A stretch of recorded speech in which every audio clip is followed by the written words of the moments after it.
Aloha, y'all. My name's Kapali Long, and I'm going to show you my guitars. So up first, we got my K15. It's a 2013 J15, but I have done some modifications with my homie Michael Crandall. He made these custom pick guards. He was my first and real tech I ever had, and I'm forever grateful to him. And he made these out of Paduk wood, and you can see the Hawaiian Islands are right here inside the pick guard. And then you can also see that behind door number one, one of the first pick guards fell off on tour in Nashville because it was so dry. And I've got this. This is the guitar with the bad tan. So it's got a funny little, let me see, lower back tattoo, like to call it the palm tree. And got this farmer's tan, so shout out to all of them. Super blessed on that. And it's my first real Gibson acoustic. Got it from at Mike's Guitars down in Hermosa Beach. Shout out to Mike Longacre. And this is where it all started for me. It's where I wrote all the songs that I sing now. And it's also the first guitar that I ever needed a fret change on. So pretty crazy. Titanium frets have lasted this whole time. And the cowboy chord area is definitely broken on in. So this is my road dog.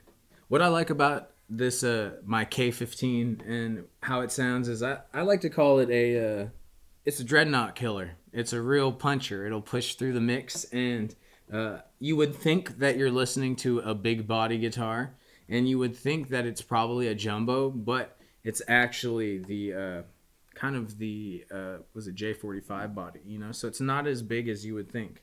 So that's my favorite thing. The other side is that I love that the back end sides are made out of walnut, and it gives it this kind of warmer, richer kind of push. So that's what I loved about the Gibson J15, but I call it the K15. So this is my Gibson L50. It is a 1934 variation. There are 3 different versions of the L50 made in 34, and this is the wide sound hole version. You would have a kind of smaller squashed body version, and then you'd also have an F-hole version. So this is the wide hole L50 Gibson. What I love about this guitar, aside from its incredible sound, is the fact that it's like a huge part of Gibson history, and it has the patented July 1910, which is kind of crazy at the heel. And then I always play Gabriel Tenorio strings out of El Sereno, East LA. So these are all handmade in his garage. So this is that specific wrap set that he makes for my slide guitars, especially this L50. And so Gabriel's been a real saint to help me find that tone, and so his strings bring out the like bell like factor in the instrument, along with what makes a guitar the cousin of piano, and his strings kind of help get that pianoistic type of sound out of your guitar. So that's what I love about this guitar, is that it takes me straight to Robert Johnson, and it makes me feel like I can dig right into that open G or taro patch tuning, like us Hawaiians call it. So that's what I love about my 1934 L50.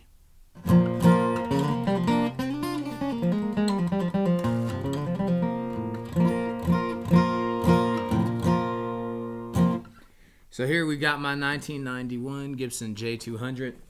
This is, to me, the holy grail of acoustics. This was the guitar I'd cut out of magazines. My favorite musicians all had a J200, from George Harrison to Tom Petty to Reverend Gary. Everybody had the J200, and in the blues thing to the singer-songwriter thing to everything that I loved about music, it was the J200 that recorded it. And so I just dreamed and dreamed about it. And when as you hear, I play it, I think on this song, the song One More Night, during that time with my family was, going through that loss, and my grandma, my dad helped me to get this guitar, and it was kind of the cushion that kind of helped with the blow of losing my grandma. So this is what I call Sally. That was her name. So this is Sally, and I keep my grandma with me all the time through this guitar. So I'm so grateful to my family because they really helped me get it. It was, if you know a J200, it's real hard to get them. So this is, to me, the family guitar, the family heirloom, and it's also going to be, it's my grandma. So this is Sally. So this is it. This is my favorite. As soon as I got this guitar, it was the most bittersweet acquisition when it came to getting the guitar, because it was the what do you call it? The biggest dream, when it comes to my music dream, it's getting to the Grand Ole Opry. When it comes to acquiring acoustic guitars, it's this J200, and so for me, that's why it's like.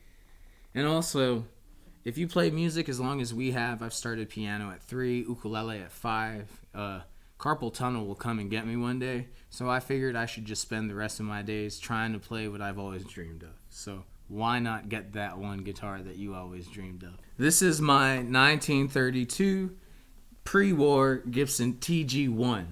So I have always dreamed of owning a Gibson tenor guitar. The reason being was that my Grammy's brother, his name was Buddy Foe.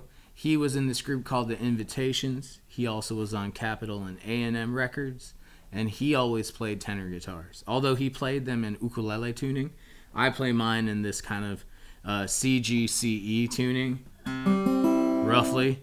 And so that's why, for me it was family. It was my connection to my uncle. And I remember growing up on patios listening to Uncle Buddy play, and I remember thinking of that happiness that music brought me when I was standing on those porches listening to him. And that's what really got me, hooked to be a musician along with my grandfather, was my Uncle Buddy and my Auntie Mickey and his love for tenor guitars. So that's why. And plus 4 strings, it felt really close to home.